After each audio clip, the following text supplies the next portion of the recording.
Welcome back, everybody. I'm constantly running into Muslims who do not know very basic, simple facts about the standardized Quran.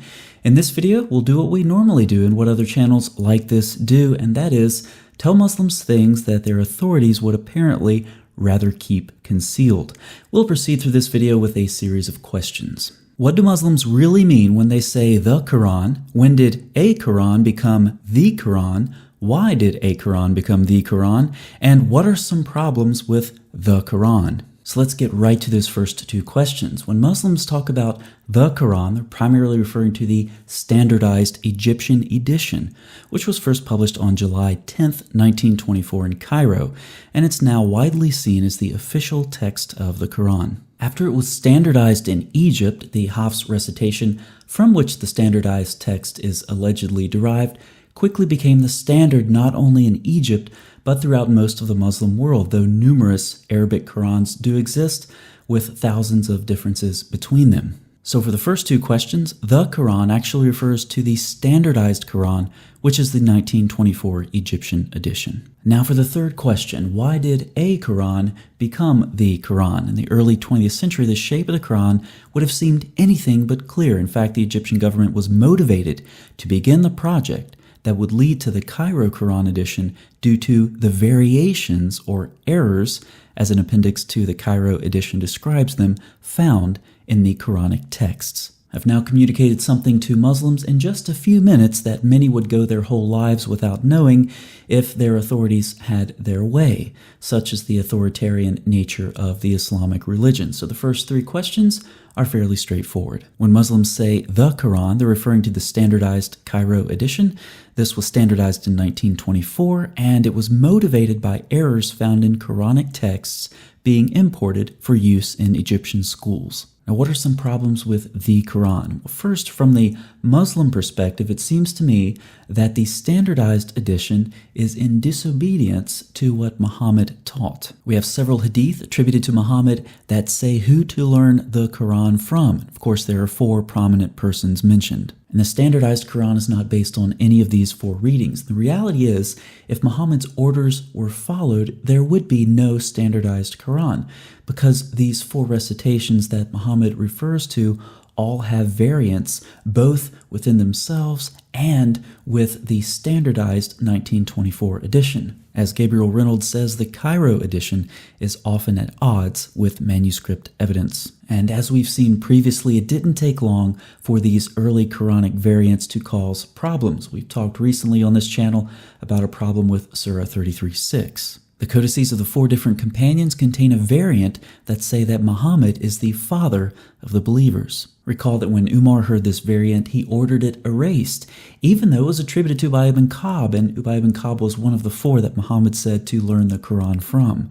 When it comes to another major authority, Abdullah ibn Masud, it's well known that he only had 111 surahs in his Quran. And it's well known the standardized Quran has 114 surahs. So where did the Egyptian government get their Quran from? It was the work of a government-appointed committee led by Muhammad bin Ali al-Husseini al-Haddad that was meant to establish a uniform text for religious education in Egypt. Now, what's another problem? Well, many Muslims believe that there's a single, unaltered, miraculously preserved Quran that goes right back to Uthman's time. Now, since they're only familiar, in many cases, with the standardized 1924 Quran, then they extrapolate that that Quran that they're familiar with is the unaltered, miraculously preserved Quran that goes right back to Uthman's time.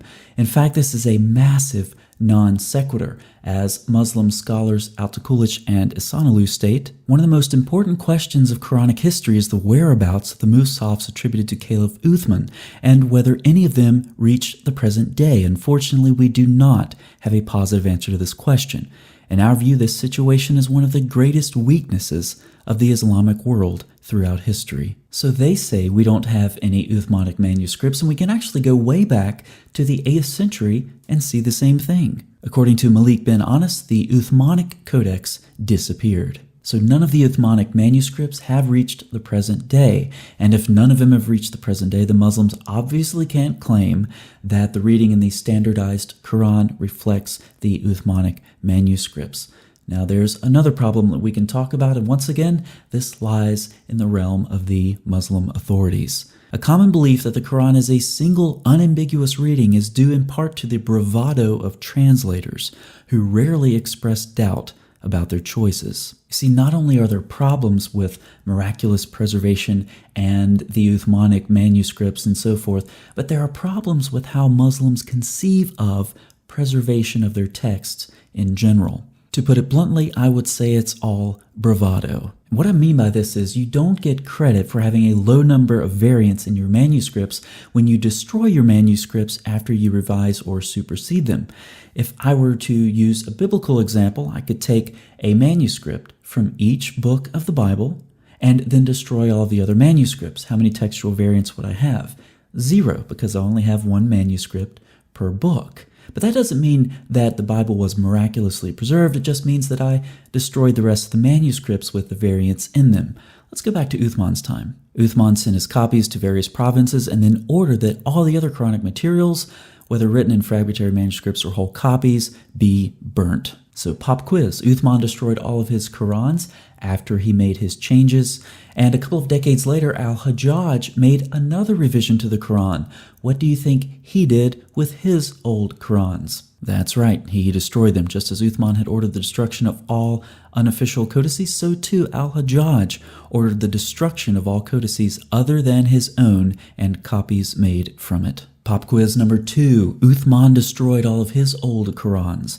Al-Hajjaj destroyed all of his old Qurans. What do you think the Egyptian government did after their 1924 standardization? That's right, they destroyed their variant Qurans by sinking them in the Nile River. Now I present to you the 3-step process for miraculous Muslim preservation.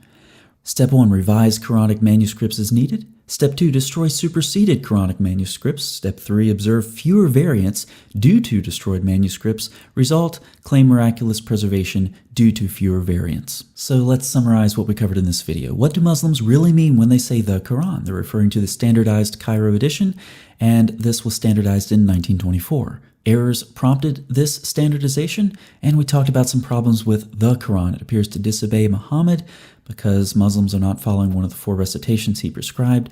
We talked about problems with miraculous preservation. Even the standardized text is at variance with other manuscripts. And we talked about the Uthmanic manuscript problem, and that is that there are none. And then the destruction of manuscripts and the 3-step process for miraculous preservation. Thanks so much for watching. We'll see you next time.